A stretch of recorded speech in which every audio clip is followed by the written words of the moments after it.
సంధ్యకు పోగొట్టుకున్న జీవితం అందించాలి. అందరికీ దూరమైన తనని అందరి మధ్యకి తీసుకురావాలి. అదే మా లక్ష్యం. అలాగేనమ్మా, తప్పకుండా పట్టుకో. నీకు ఇవ్వాల్సింది వేరే వాళ్ళకి డొనేట్ చేశాం. అయినా నా మీద కసి కోపం ఉంటే నా మీద చూపించాలరా, అంతేకాని తన కళ్ళ మీద. నీకు కళ్ళు రావడం నీకిష్టం లేకపోవచ్చేమో, కానీ చాలా మందికిష్టం. ఎవరా చాలా మంది? మా అమ్మ నాన్నని చంపిన ఆ పెద్ద మనిషా? దయచేసి ఇంకోసారి ఇలా రావద్దు.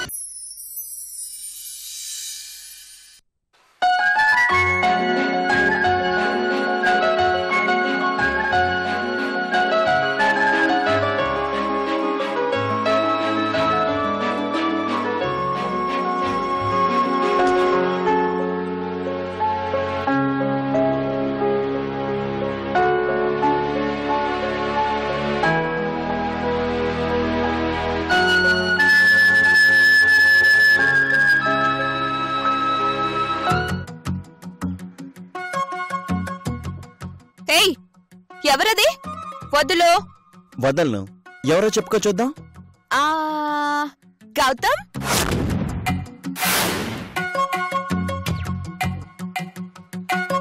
గౌతమా? గౌతమ్ కాదంటే నవీన్.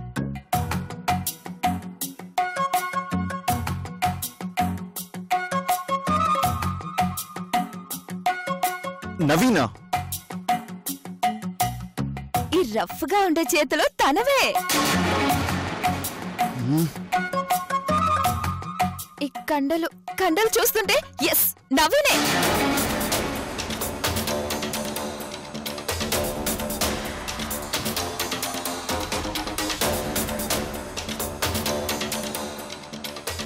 ఏంటి? ఎంతమంది తెలుసా నీకు? నీకెంతమంది ఆడాలు తెలుసో నాకంతమంది మగాలు తెలుసు. ఏ నీకేమన్నా అభ్యంతరమా? నీకు బాగా కొవ్వెక్కువైంది. కనిపిస్తూనే ఉంది కొవ్వు ఎవరికి పట్టిందో. అయినా ఏంటి వెధవేషాలు? చెప్పాను కదా నీకు వేడి పుట్టించే పనులు చేస్తానని. వేడి వేడి వాతలు పెడతానని కూడా చెప్పినట్టున్నాను. మర్చిపోయావా? మర్చిపోలేదు. ఇక్కడంటే ఏం చేసినా నీకు సపోర్ట్ గా ఉండడానికి చాలా మంది ఉన్నారు. అదే ఎవరు లేకుండా నేను ఒంటరిగా చేయేస్తే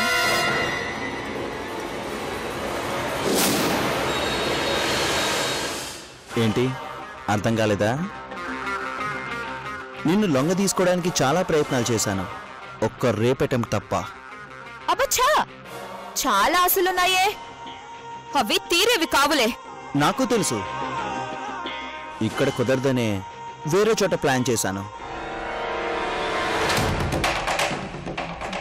నిజం, ప్రామిస్. నీకోసమే కేరళలో ఓ ఐలాండ్ బుక్ చేశా. అక్కడ ఎవరు ఉండరు. సో నువ్వు అరిచినా గోల చేసినా అక్కడ పట్టించుకునే దిక్కే ఉండరు.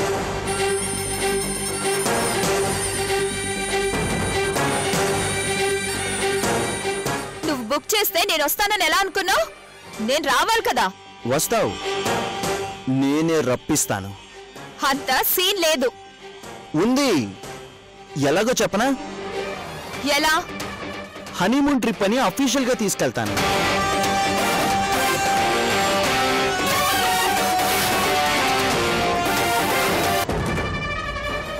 ఏంటి, దొరికిపోయావు కదా? వద్దని ఎలా చెప్తావు? బావ నన్ను అక్కడికి తీసుకెళ్ళి రేప్ చేశాడని చెప్తావా? చెప్పు, నవ్విపోతారు.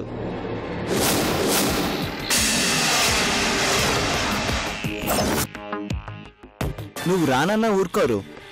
పైగా నా టేస్ట్కి ఓ తెగ మురిసిపోతారు. ఇక్కడ మత్తుమందు గ్లాసులు మార్చడాలు, ప్యాకెట్లో మోసం చేయడాలు, మోషన్ టాబ్లెట్లు కలపడాలాంటివి కాదు. అక్కడుంది నీకు. ఎలా తప్పించుకుంటావో చూద్దాం. వస్తా.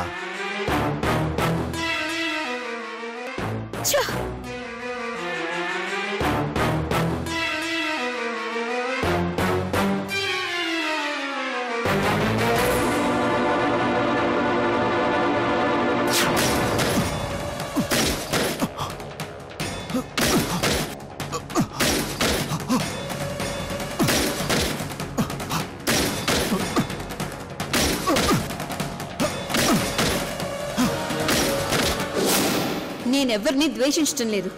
నేనేంటో నేను తెలుసుకుంటున్నాను. నాకు ఎవ్వరూ లేరనే నిజాన్ని తెలుసుకుంటున్నాను.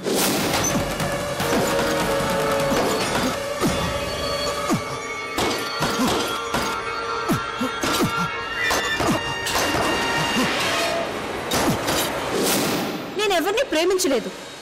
నన్నెవరూ ప్రేమించొద్దు.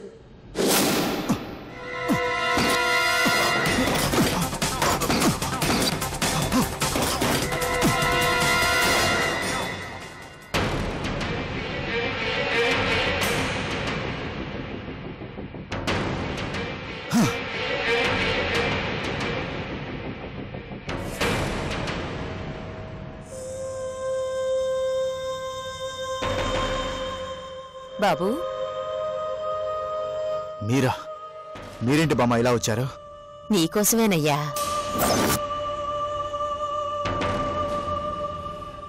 ఎవరి మీద ఈ కోపం?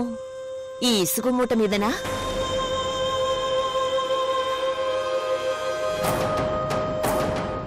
లేక ఇంకెవరి మీదనా? అదేం లేదు బామ్మ, ఊరికే ప్రాక్టీస్ చేస్తున్నానంతే.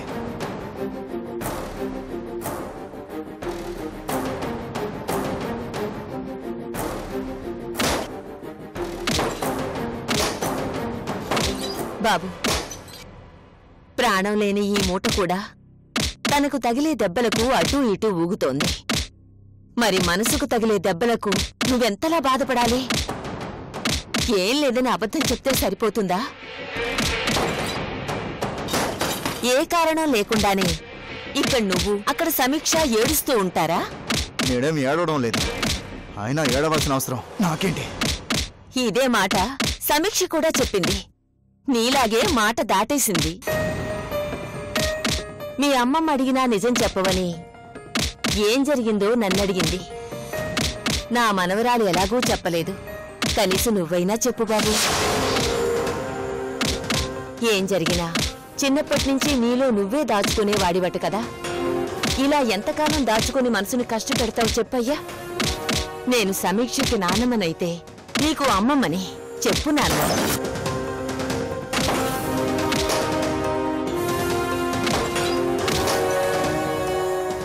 శరీరం కష్టపడితే ఆ కష్టం చెమట రూపంలో బయటకొస్తుంది. అదే మనసు కష్టపెట్టుకుంటే ఆ కష్టం కన్నీళ్ల రూపంలో అలా కనురెప్పల చాటున తొంగి చూస్తుంది. అవి కూడా అబద్ధం అంటావా? అవి చూసి కూడా ఏం లేదు అని, ఏం జరగలేదు అని సరిపెట్టుకోమంటావా? చెప్పయ్యా. పెద్దవాళ్ళం ఉండేది పిల్లల జీవితాల్ని సరిదిద్దడానికి, బాధల్ని పంచుకోవడానికి. నువ్వు కాదన్నా మేం వదిలేలేము నాయనా. నిజంగా ఏం జరగలేదా?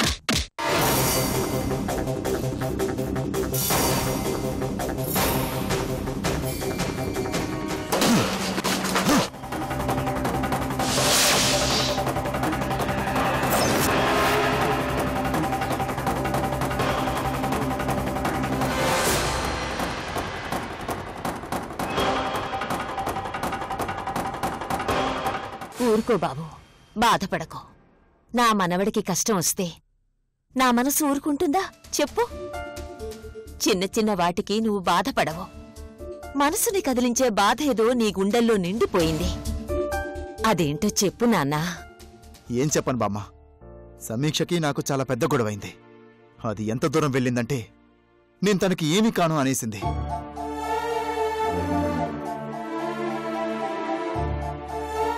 అలా ఎందుకన్నది? అసలు గొడవ ఎందుకొచ్చింది? ఒక్కటి కాదు బామ్మ, నాన్నను ఎలా చూస్తుందో తెలుసుగా. ఆయన ఆ ఇంట్లో వాచ్మెన్లా ఉంటున్నారు. అయినా భరించాను. కానీ తనకు కళ్ళొచ్చే అవకాశం వస్తే తన చేతులారా నాశనం చేసుకుంది. కేవలం నాన్నను సాధించడం కోసమే పాడు చేసుకుంది. నాన్నెంత బాధపడ్డారో తెలుసా? మరి నాకు ఫీలింగ్ ఉండదా? నేను అడగనా? చెప్పు బామ్మా.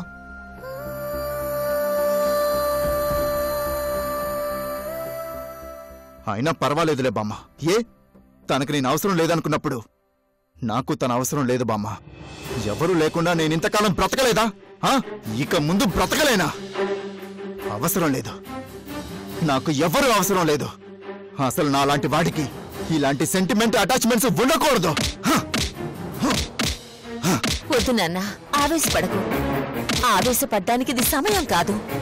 నీకు జీవితం విలువ తెలీదు. నేను ఆవేశపడటం లేదు. నేనెందుకు ఫీల్ కావాలి? తనిష్టం తనది. నేను కావాలి అనుకుంటే తనకి ప్రేమ పెరుగుతుందా? తనకిష్టం లేదు అంతే. తన ఇష్టాన్ని నేనెప్పుడు గౌరవిస్తాను.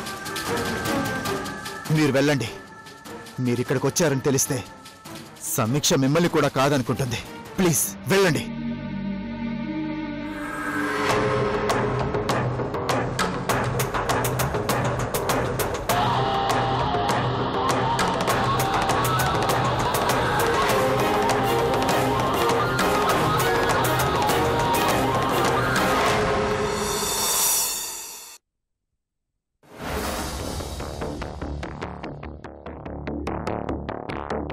నువ్వు బుక్ చేస్తే నేను వస్తానని ఎలా అనుకున్నావు? నేను రావాలి కదా. వస్తావు, నేనే రప్పిస్తాను. అంత సీన్ లేదు. ఉంది. ఎలాగో చెప్పనా? ఎలా? హనీమూన్ ట్రిప్ అని అఫీషియల్ గా తీసుకెళ్తాను.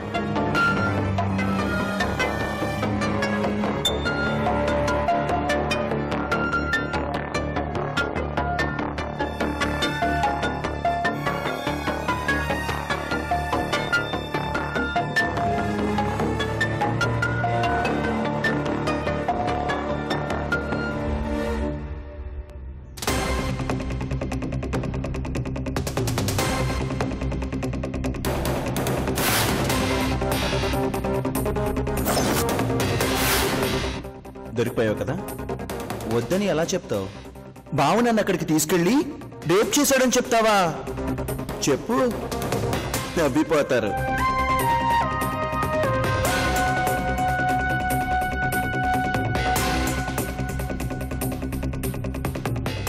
ఏంటమ్మా అంత సీరియస్ గా చూస్తున్నావు? బట్టలు సర్దు. నువ్వెంతసేపు ఆలోచించినా లాభం లేదు. మనం హనీమూన్కి వెళ్తున్నాం. అక్కడ నిన్ను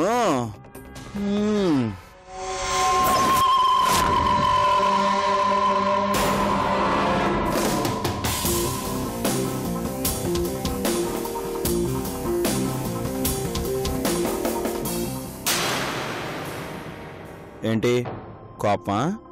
చూడు, నీకు కోపం వచ్చినా తాపం వచ్చినా ఏం చేయలేవు. నీకోసమే గూగుల్లో బాగా వెతికి మరీ ఆ లొకేషన్ పెట్టాను. నాకు ఇష్టం లేదు. నీకిష్టం లేదంటే సరిపోతుందా? పోనీ ఆ మాట మా అమ్మతో చెప్పు చూద్దాం.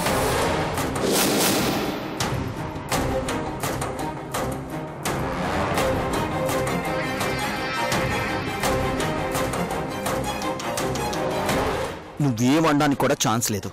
ఎందుకంటే ఇదిగో, ఇది నీ మెడలో పడ్డాక నీ నోటికి తాళం, నా చేతికి లైసెన్స్ ఇచ్చినట్టే. ఇది నేనెందుకు కట్టించుకున్నానో నాకు తెలుసు, నీకు తెలుసు. నాకిష్టం లేదంటే హనీమూన్కి తీసుకెళ్లి ఏం చేస్తావు? నీకు డబ్బులు దండక తప్ప ఏ ఉపయోగం లేదు. చా, ఈ సంజయ్ అనుకుంటే ఏదైనా చేసి తీరతాడు. ఈ సంధ్య కూడా నీలాగే మొదట్లో చాలా బెట్టు చేసింది.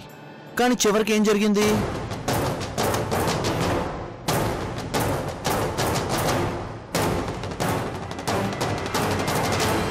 రేపు నీ పరిస్థితి కూడా అంతే. ఇక్కడంటే తప్పించుకున్నావు, అక్కడ ఛాన్సే లేదు. 6 days 7 nights నిన్ను లొంగదీయడానికి ఒక్క నిమిషం చాలు.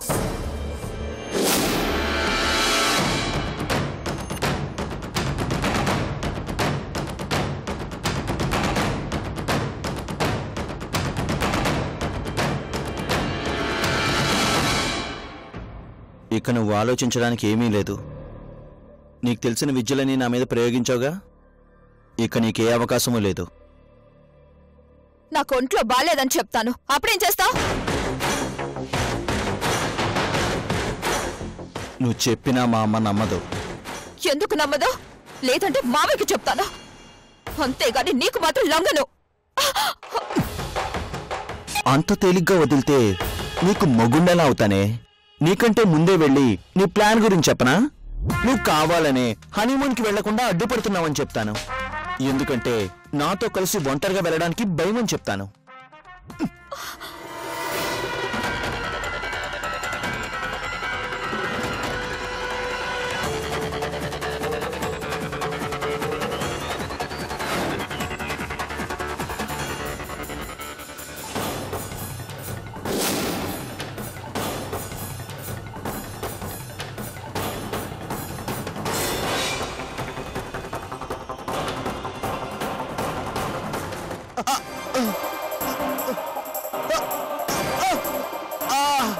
అమ్మా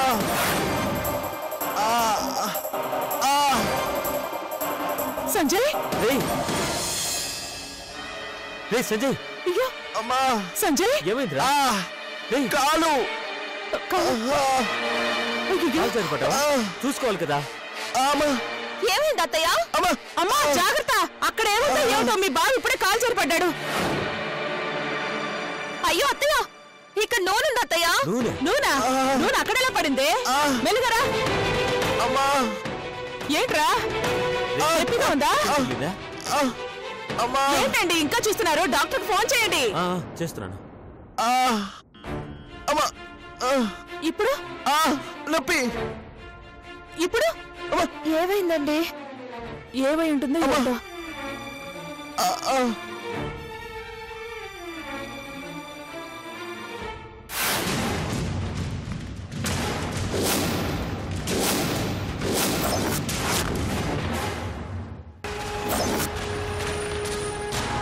ముద్దాయి రాఘవ మీద పేర్కొనబడిన నేరాలు రుజువైనందున ఆ నేరాలు తనే స్వయంగా చేసినట్లు నిరూపణ అయినందున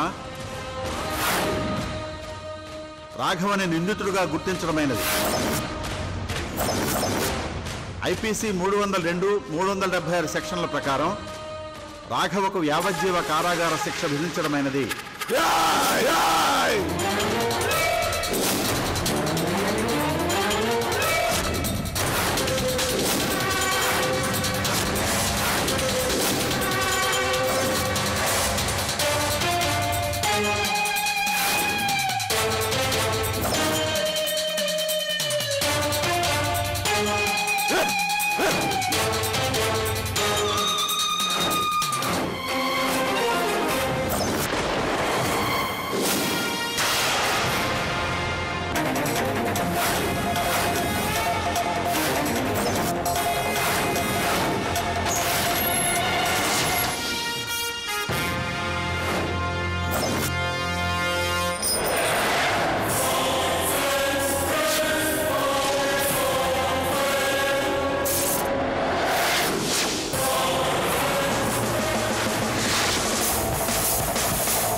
ఏంటి మిత్రమా, చాలా ఆవేశంగా ఉన్నట్లున్నా? కోపం, ద్వేషం, ఆవేశం ఇవన్నీ అప్పుడే ఖర్చు చేసుకోకు మిత్రమా. ఇంతటితో అయిపోలేదు కదా, ఇంకా చాలా ఉంది.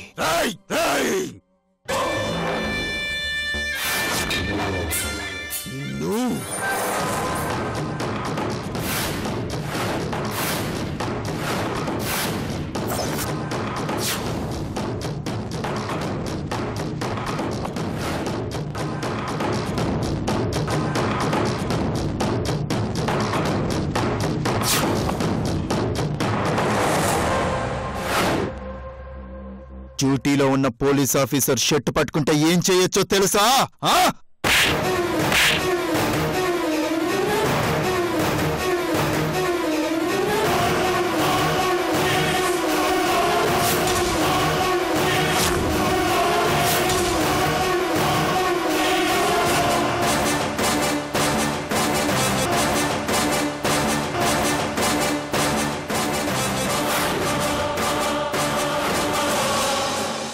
ఈ కాకి పవర్ ఏంటో తెలుసా?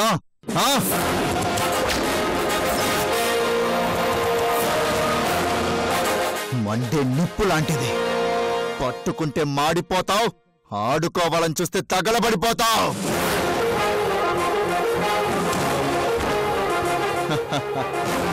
ముందు వాటర్ తాగి రిలాక్స్ అవ్వు మిత్రమా.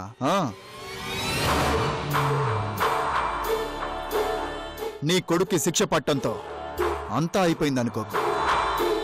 ఇంకా నువ్వు మిగిలిపోయావు మిత్రమా. రేపో మాపో నీకిచ్చిన బెయిల్ కూడా క్యాన్సిల్ అవుతుంది. నీ నేరాలకు కూడా శిక్ష పడుతుంది. ఇప్పుడు చక్కగా నీ కొడుకుతో కలిసి ఒకే జైల్లో కూర్చొని చేసిన తప్పులకు ఏడ్చుకుంటూ ఒకరికొకరు కన్నీళ్లు తూర్చుకోవచ్చు. ఎన్ని పాపాలు చేసావు సముద్ర. నా తాతను చంపావు, మా అమ్మని చంపాలనుకున్నావు, మా ఫ్యామిలీ మొత్తాన్ని బాంబు పెట్టి లేపేయాలనుకున్నావు. చివరకు సమీక్షకు నిజం చెప్పి మా నాన్నకు తనకు మధ్య నిప్పు రాజేశావు. మరి వీటన్నిటికీ శిక్షలు పడాలి కదా, పడతాయి.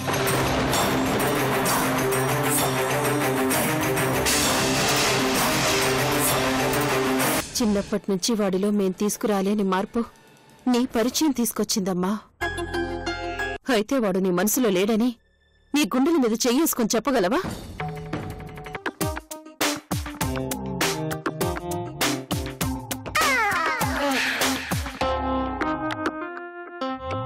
ఇటు తిరిగితే ఏమైంది బావా? డీటెయిల్ గా చెప్పాలా అన్ని? పిచ్చెక్కిపోతుంది, కోపం వస్తుంది. ఇటు తిరిగి కూర్చో.